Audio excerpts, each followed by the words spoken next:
good, thank you. Thank you, our lovely Courtney. Okay, so you guys have done screens before, right, for light touch? So just like with your patients think all sensation's the same. You guys know that all sensation is not the same, and doesn't travel the same way in the body, right?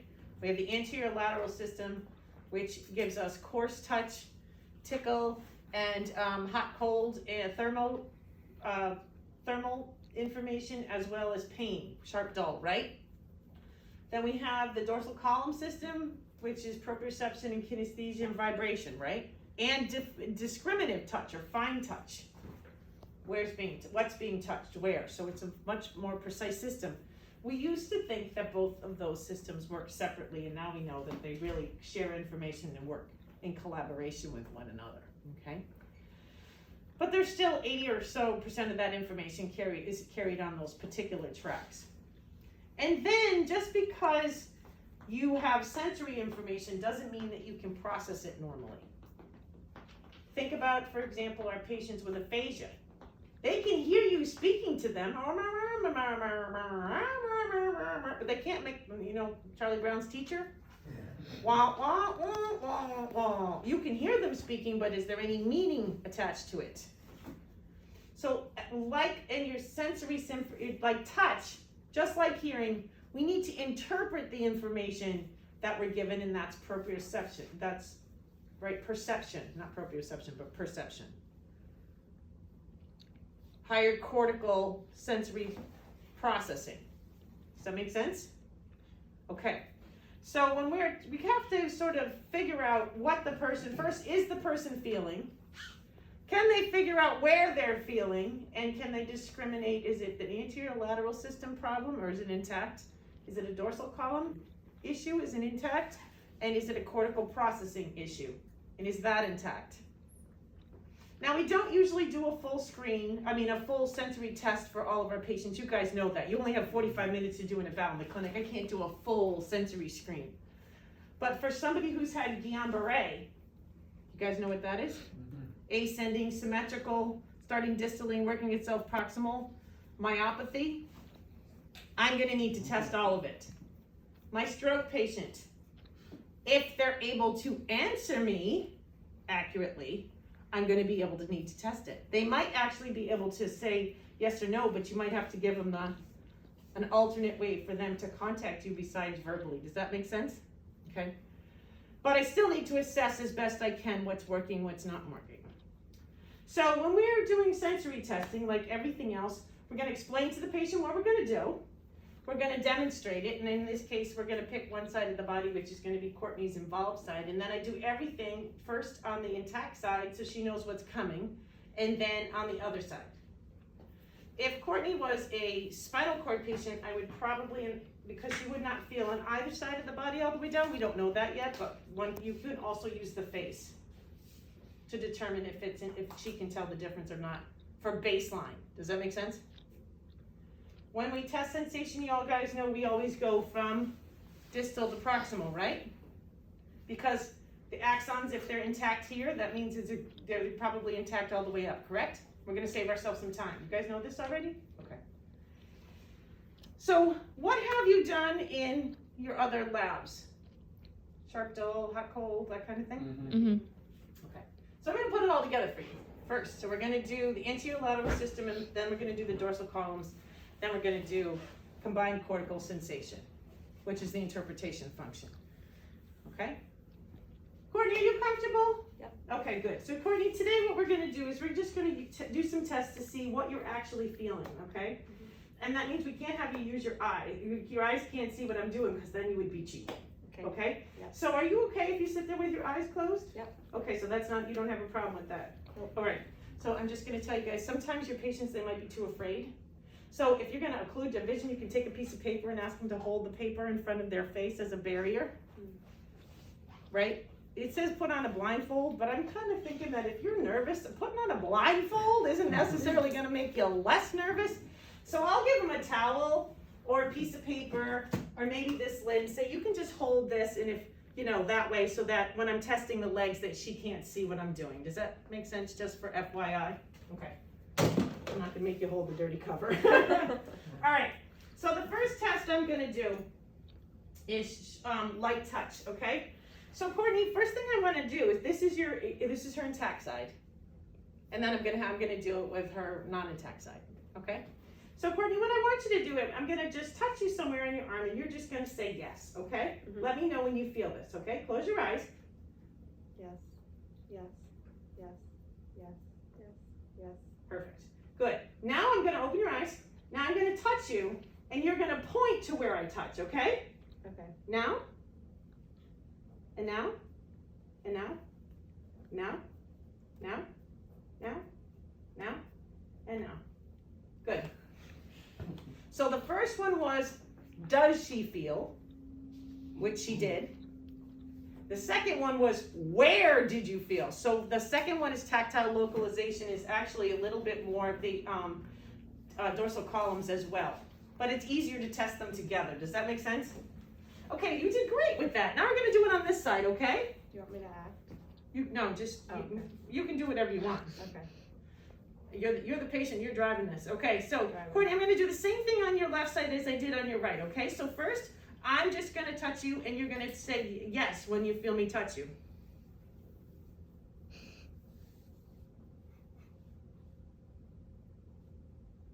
Yes. Yes. Yes. Yes. Yes. Yes. Yes. Yes. Yes. Good. Okay, now Courtney, point to where I touched you. Now. Now. Now. Now. Now. Now. Now. Good. So Courtney is playing as she cannot feel her hand. Correct? Mm-hmm. Okay. That's light touch and tactile localization. Is that how you learned it?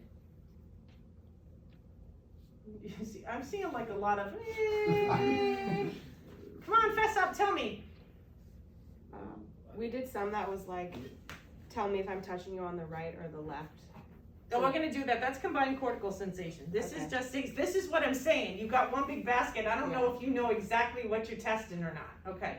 So I would do the same thing on the leg. And so for this one, Courtney, I just want you to close. We're gonna pretend I tested on that side. I already know she understands, right? So I'm just gonna test this side. So Courtney, tell me, close your eyes and tell me where I'm touching you. My Now? pinky toe, Now, middle of my foot, now, top of my foot, now, back of my calf, now, medial knee, now. lateral thigh. No. Okay, good. So she's intact there, right? So we're good. So she has both light touch and tactile localization. Perfect. All right, Courtney. So now we're going to see what happens if you can tell the difference between sharp and dull. So when I touch you, this is dull and that's sharp. Can you tell the difference? Mhm. Close your eyes. What's that? Dull. This is? Sharp. This is? Sharp. This is? Sharp. This is? Dull. This is? Dull. Okay, good. So that's how you do it. Now you notice, I'm not giving her a lot of time in between there. If your patient really can't tell, they'll go, I think that's sharp. Okay, that's a problem. That's not normal. You should know sharp from dull. Okay, and oh, by the way, I'm using a paper clip. This is usually what you use in the clinic. Way back when, we used to use these with the reflex hammers, and they have these really sharp pins, and you'd end up perforating the patient's skin with it. Oh God. So let's not do that. Ooh. Let's use paper clips, and I've already wiped those off with brand newly delivered alcohol swabs. Oh, baby. Yeah, baby. So then, so please wipe them down before you test them again. Yeah, it's that awesome lab crew we have working with us. They're the best. Those guys are awesome. Yeah. They should be paid more. Now you're pushing it. I appreciate the effort, guys. Okay, so now we're gonna do it on this side, okay, Courtney? Mhm. Close your eyes, and I want you to tell me, is this sharp or dull? Sharp. And this is? Dull. This is? Dull. This is? Sharp. This is? Sharp. This is? Dull. And? Sharp. And? Dull. And? Sharp. And? Dull. Crushed it. So you notice I'm not doing sharp and then dull and sharp and then dull and then sharp and then dull, so you have to mix it up a little bit. And I'm trying to hit all the dermatomes as we're going up and all the major areas in the arm and in the limb, right? Okay, so that's sharp dull. Now, we would normally do, and in the clinic we rarely do temperature. first of all, it's an execution problem. Usually, if you get these ready before the patient comes in, by the time that you're here, both of your vials are room temperature. They used to have these, things where you can heat up some stainless steel and these stainless steel tubes in a cup of water with a thermometer on top. But again, by the middle of the afternoon or the middle of the morning, both of them were room temperature. I really only test thermal if I really think that there's a problem, okay?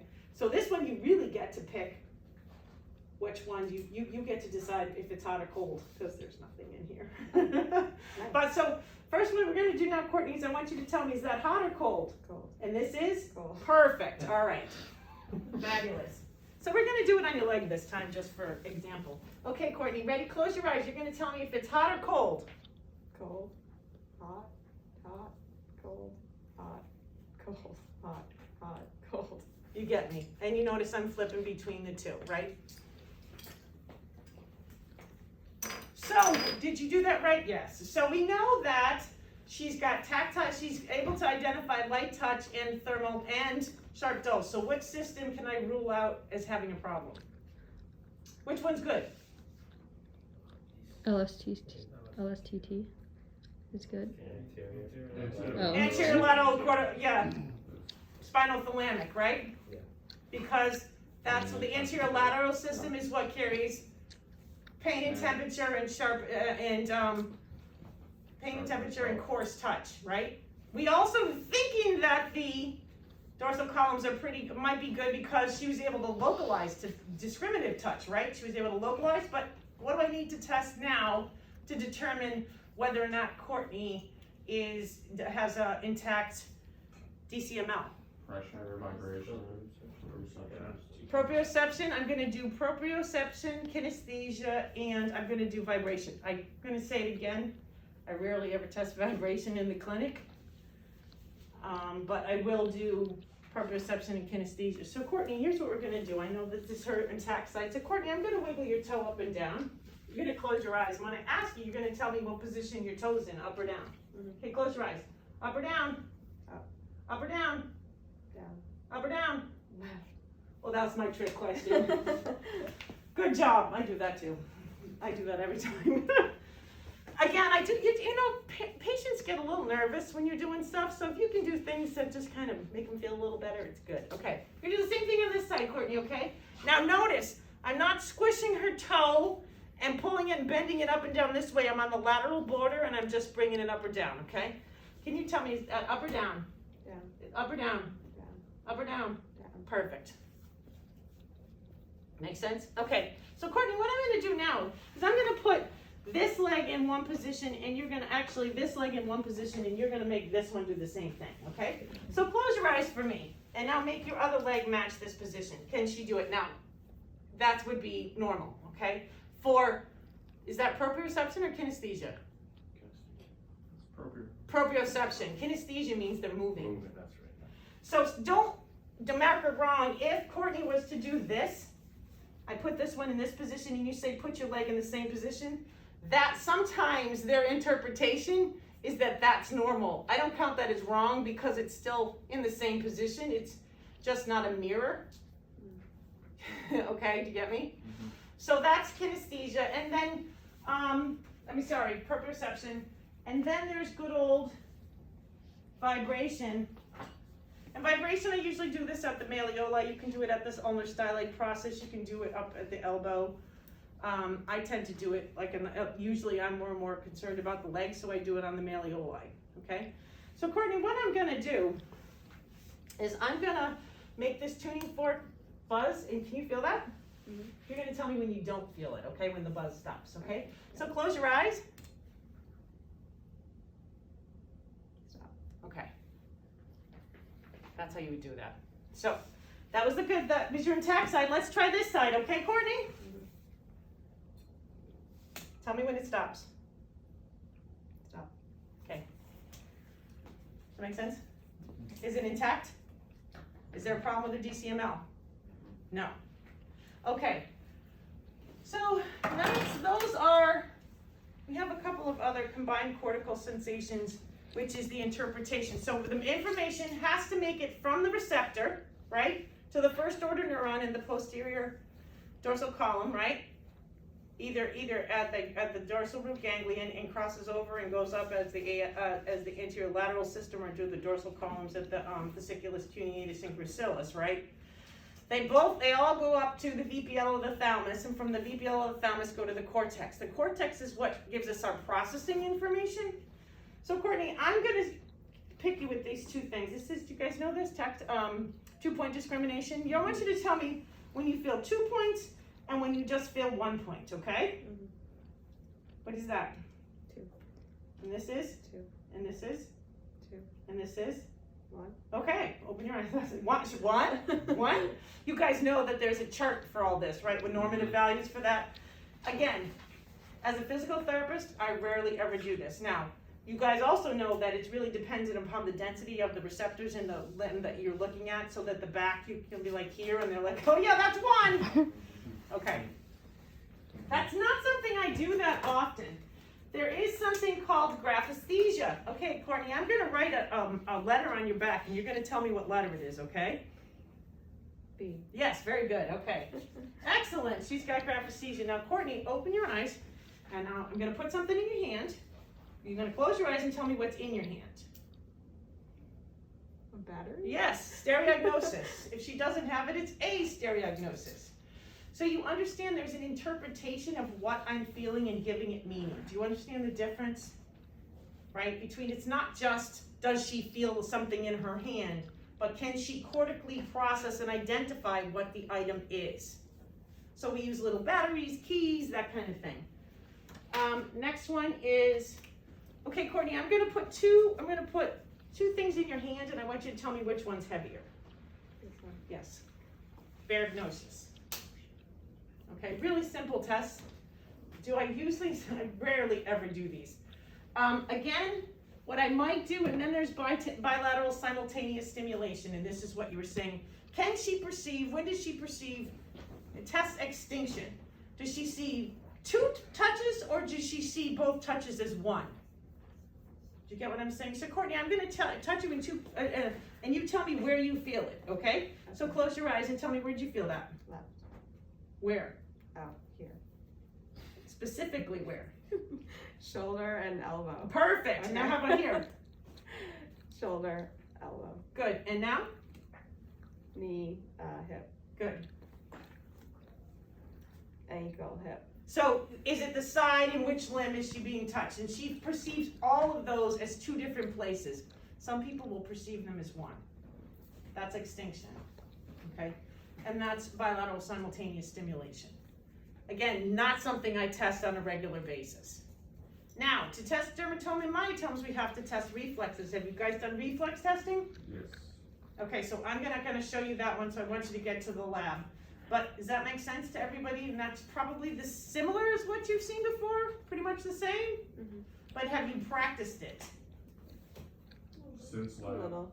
Yeah. No, so we're gonna practice it again, and that's why now we're gonna build on basics, and you're going to now start to think about what would that look like on a patient if I had a finding of no sensation in this hand and no sensation in this hand, but then full sensation in both arms and both legs. What would that look like? What would that be? What might that disease process be? What are those things, right? So you guys have your books to look things up, so when you can use the index when you get a diagnosis and figure out what it is. It's a little bit harder for you guys because we haven't had the lecture yet, but I think it's well within your realm. You guys are so bright. All right, so I need